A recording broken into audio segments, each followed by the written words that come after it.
My name is not the problem. My age is. I'm 47 years old and still unmarried. Now, before you shake your head and draw your conclusions, let me take you through my world. I have a good job, I earn well, I dress decently, I pay my bills on time, and I don't ever owe anyone a single dime. On the surface, my life looks perfect, but for some reason, the one thing people expect me to have by now, a wife, children, a family of my own, has eluded me. It is during others' wedding ceremonies that I feel the pang the most. You know, that moment when the bride is walking in and everyone is smiling. My friends smile at their wives. The wives smile at their children. And then, suddenly, someone's eyes fall on me. They look at me, look at the empty seat beside me, and then back at me again. They don't say anything. They don't have to. Their eyes always scream, "Something must be wrong with this man." At family gatherings, it's even worse. While my younger cousins introduce their girlfriends, fiancés, even wives, I sit there like an old piece of furniture that no one knows where to place. The aunties whisper, the uncles joke, the younger ones stare at me like a puzzle everyone finds so difficult to solve. How can he be in his 40s and still not married? The church is no different. When it's time for testimony, when people thank God for their marriages or for the birth of another child, I can almost feel the air grow heavy around me. Sometimes, too, people pat my back with half-hearted encouragement. Don't worry, your time will come. And every time I hear that phrase, I smile on the outside, but break a little more on the inside. You see, it's not that I didn't try. I did, more than once, and even more than 5 times. But for some reason, every woman I have ever loved always slipped through my fingers. Some did politely, some cruelly, but they'd always end up leaving me. Now I live with these curious eyes around me. They don't confront me with their mouths, but they chase me with their stares. At weddings, at birthdays, at christenings, even at the market, it feels like the whole world has the same question on its lips. Why is this man still single? And truth be told, sometimes I ask myself the same thing. People look at me today and think I chose to live my whole life single. They think I woke up one morning and decided I don't want a wife or children. But if only they knew how much I tried to. My first attempt at love came in my early 30s. Her name was Sarah. She was beautiful, outspoken, and fiery. The kind of woman who walks into a room and everyone knows she's there. I thought I had found my missing rib. I poured everything into her. My time, my money, my heart, my dreams. I imagined us raising children, serving God together, growing old side by side. But one evening as we sat in a restaurant discussing over a sumptuous plate of fried rice and chicken, she looked at me straight in the eye and said, "You're too kind, too soft, too boring." Boring? My heart stopped. I thought kindness was a virtue. I thought gentleness was a show of strength. But to her, I was not the man she wanted. She wanted thrill, drama, adventure, and apparently I wasn't enough. 2 weeks later, she walked away, leaving me with nothing but silence where her laughter once filled. I tried to heal. I threw myself back into work, into church activities, into anything that could make me forget. But the heart has a way of remembering what the mind tries to bury. Then came Bosse, sweet, calm, respectful Bosse. With her, I thought God had finally answered my prayers. We dated for 2 years, 2 years of family introductions, wedding plans, saving money, dreaming of the future. My mother was already preparing wrappers for the traditional wedding. Everyone was waiting for the big day. And then, just 1 week, yes, 1 week before our introduction, she called me. That phone call will forever remain in my heart. Her voice trembled as she said those 11 words. "I'm sorry, I can't go through with this. There's something else." That night, after the call, I let my phone fall and stared at nothing in the dark. 1 week to the day I thought finally my life would begin to make sense, she chose another man. My friends came, my family tried to console me, but nothing could pull the knife that had been plunged into my chest. So you see, when people look at me and whisper, they don't know these scars. They don't know how many nights I cried into my pillow, how many prayers I've shouted into heaven, and how many times I've asked God, why me? It wasn't just Sarah, it wasn't just Bosse. There were others too. Women who loved me halfway, women who left without any explanation. Women who said, "You're a good man, but not my kind of man." Each heartbreak carved a deep scar until my heart felt like a battlefield littered with broken promises. So when people ask, "Why aren't you married?" I want to scream, it's not because I didn't try. It's because every time I tried, love slipped through my fingers like sand. And that's the truth of my story. I'm not single because I wish to be. I'm single because love has turned me down over and over again. Sometimes heartbreak doesn't kill one instantly. It kills slowly, like a candle burning out, one drip of wax at a time. That's what loneliness has done to me. The older I get, the louder the silence becomes. At first, in my 30s, it wasn't so bad. I told myself, there's still time. The right woman will come. Just be patient. But patience has a cruel way of turning into punishment when the years keep running and nothing changes. Now I'm 47, and almost everyone around me has moved on. My friends from school, the boys I used to play football with in dusty fields, are now fathers, maybe grandfathers.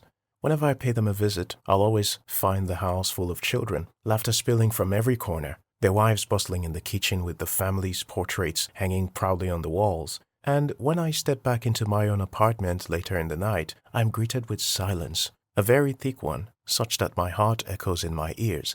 Family calls are the hardest. I pick up the phone and hear my mother's voice, softly, careful, but heavy with unspoken worry.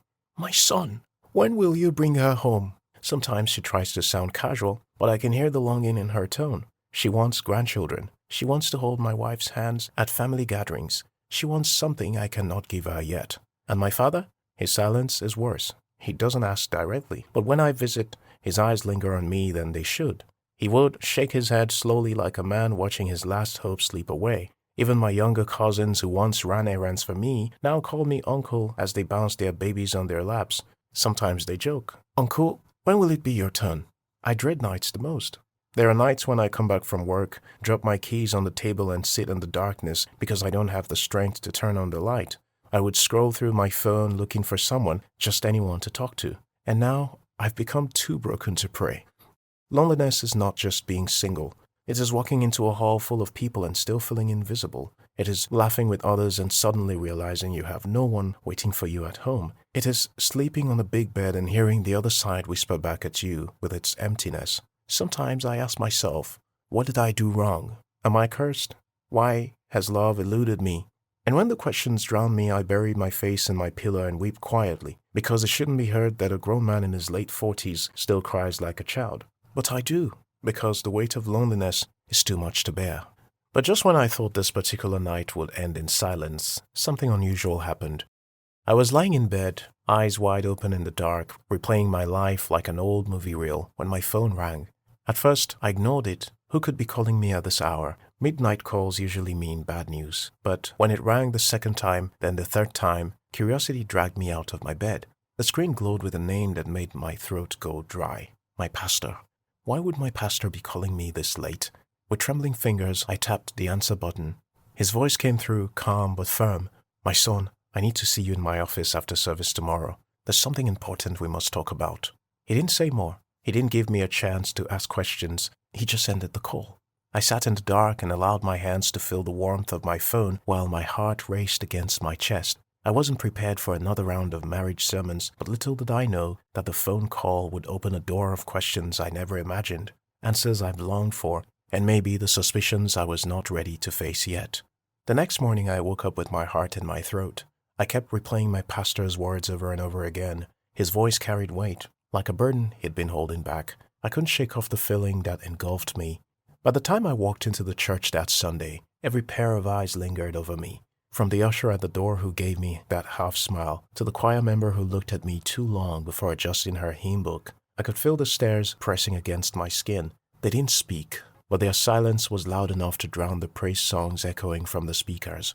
During worship, I raised my hands, trying to lose myself in the music, but instead of God's presence, all I felt was the heavy awareness of people watching me. I imagined them whispering in their hearts. Soon, it was time for testimony, and a young couple walked to the altar, thanking God for their wedding anniversary. Another woman testified about giving birth after years of waiting. The congregation clapped. The choir sang. But all I heard was the echo of my own emptiness. As if the universe wanted to mock me, a toddler ran past my seat, laughing, chasing after his little sister. Their parents beamed with joy as they pulled them back. And me? I sat there with a forced smile on my face. But I never knew that in a few hours from that moment, I was about to hear things my ears were never prepared for. A few hours later, the service was over. I found my way into the pastor's office. He ushered me in with a calm smile that hid his words perfectly. Then he leaned forward, placed his elbows on the desk, and fixed his sharp eyes on me. "My son," he began softly, letting the words flow from his mouth. but he suddenly paused after a few sentences before he asked, "If you had a chance at marriage, will you still take it?" My firm response of no turned things around. It created an imagination I'd never had wished him to have, but it was already too late. Before I could defend myself, his words came floating to me. "Do you like men?" I wanted to explain the reason behind my response, but how do I explain the series of heartbreaks I've experienced in the past that forced me to distance myself from women? How do I tell him about the near marriage syndromes I've had in the past? How do I even tell him about how terrible I feel about myself? So, I simply stared at him. He had clearly misunderstood me. I never expected him to think or ask me such a question. When I finally found my voice, I turned to him and asked, "Do you think I sleep with men?" He didn't flinch. His eyes remained steady while he clasped his hands together on the table. 30 seconds later, he sighed deeply and leaned back in his chair. He began, "My son, don't blame me. I only want to know the truth." His words pierced through my heart. His words weren't the whispers in my head. They were real. The stares, the half smiles, the way people shifted when I walked into the church, they all began to make sense. They had been discussing about me behind closed doors. Well, I finally let him into my world, bits by bits. I told him of every experience I've had. I wanted him to feel my pains and taste the sorrows of my years. I let him know there was nothing to hide. I watched his eyes soften. For a moment, his sternness melted into concern. He tapped the desk gently with his fingers, as if struggling between his role as a shepherd and his compassion as a father figure. I felt relieved knowing he understood my pains, the pains of a man in his 40s whose life has been thrown into the misery of loneliness. The silence that followed that moment was suffocating. I left my pastor's office that day with my heart split in two. On one hand, I was relieved I had spoken my truth. I told him I wasn't hiding anything and I wasn't living a secret life. But on the other hand, my heart was saddled with the fact that his questions opened me up to everything I was never prepared for. That day, I knew my life will only find meaning when I decide to give it one. This meaning may never come from marriage, but a man in his 40s who has been accused of sleeping with men has finally made a decision to live his life to the fullest. I walked through the church gate with the answer I've always sought. Love hasn't eluded me. I wasn't made to fall in love the conventional way. I just have to learn to embrace the love from my family. Or, do you think a man in his 40s will ever find love again?